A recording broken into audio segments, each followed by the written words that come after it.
श्रीमन्नारायण नारायण हरि हरि ओम।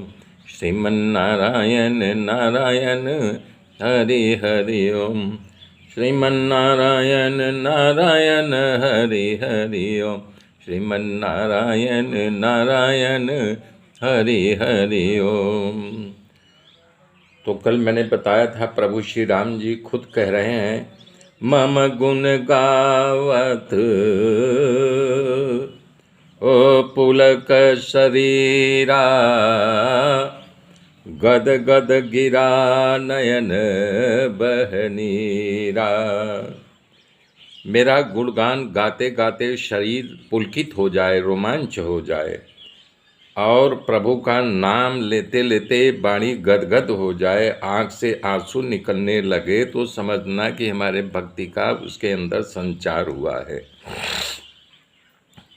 कह रही है कुंता कि आप पूर्व जन्म में देवकी और वसुदेव, कृष्ण और सुतपा को वचन दिया था कि हम तुम्हारे यहाँ पुत्र रूप में अवतार लेंगे, तो आपने पुत्र रूप में लेकर के धरती पर अवतार किया और लीला कर रहे हैं। तो बता रहे हैं कि मैंने आपको पहचान गई है, आपको अच्छी तरह पहचान गई हो, आप हमें छोड़ के मत जाओ, हमें दुख दो लेकिन छोड़ के मत जाओ।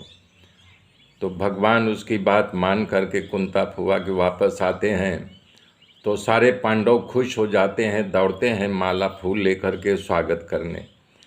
जरा कल्पना कीजिए, अब आपके यहाँ कोई मेहमान आया है, 2-4 दिन रहे तो आपको भारी पड़ने लगता है, और बाय द वे अगर वो घर से ट्रेन पकड़ने के लिए चला जाए और उसकी ट्रेन छूट जाए तो वापस आए, तो आपका क्या स्वभाव होता है, सोचिए।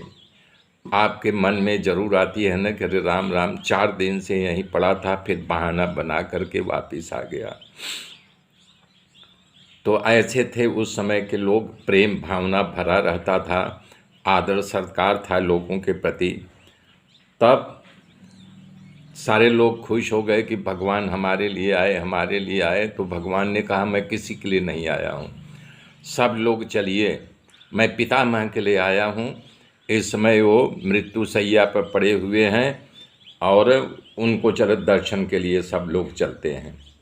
जब वहाँ गए तो वहाँ पर पर्वत जी, नारद जी, धौम महाराज, भगवान वेद व्यास, बृहस्पति, भरद्वाज मुनि अपने शिष्यों के साथ, परशुराम जी, वशिष्ठ जी कह रहे हैं कि हे कृष्ण, मुझे वो दिन याद है जब मैं भानुमति को आशीर्वाद देने के लिए दुर्योधन ने मुझे कटु वचन कहा था, तुम पांडवों का विनाश नहीं चाहते हो। तो उन्होंने कहा ठीक है, भानुमति को सुबह सुबह भोर में उसको भेजो, मैं उसे आशीर्वाद दूंगा, तो तुम लोगों को कोई नहीं मार पाएगा। इस बात को कृष्ण जान गए, उन्होंने द्रौपदी को ले करके आए, भेजा नहीं, और साथ में द्रौपदी के चरण पादुका को अपने हाथ में लेकर के आए कि पत्तों की खड़खड़ाहट से मेरा ध्यान भंग न हो जाए।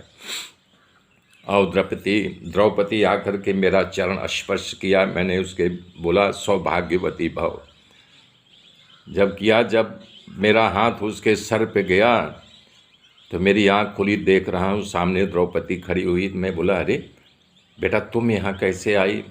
तो द्रौपदी झूठ नहीं बोल पाई, दरवाजे की ओर इशारा किया कि दरवाजे के बाहर खड़ा है। तो मैं जब दरवाज़ा खोला तो भगवान आप भाग गए थे, मैंने छलांग मार करके आपको पकड़ लिया था, जबकि आप किसी के पकड़ में नहीं आते। तो ये भगवान, हमने तभी कह लिया था कि जब मेरा प्राण निकले तो सांवरा मेरे सामने को गंगा का तट हो। आज वो दिन आ गया है। भावुक हो गए बोलते बोलते। तो उसने भीष्म ने कहा, बातें और आती हैं कुन्ने कि राज धर्म, स्त्री धर्म, मोक्ष धर्म, दान धर्म, सारे धर्मों के बारे में बताते हैं।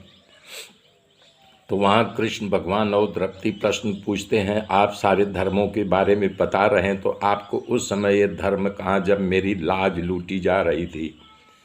तो उन्होंने कहा कि बेटा मैं उस समय दुर्योधन का अन्न खा रहा था, मेरी भी मति मारी गई थी।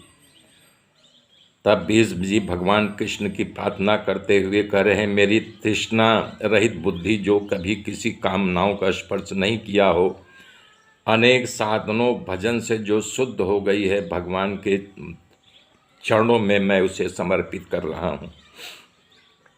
त्रिभुवन में कृष्ण के समान कोई सुंदर नहीं है। जिसका श्री विग्रह तमाल वर्ण श्याम है, सूर्य की किरणों जैसा पीतांबर पीला वस्त्र पहने हुए हैं, रेशमी बस शोभायमान है, कमल के समान मुख पर बाल की लट लटक रही है, ऐसे अर्जुन के प्रिय सखा श्री कृष्ण को मैं वंदन कर रहा हूँ।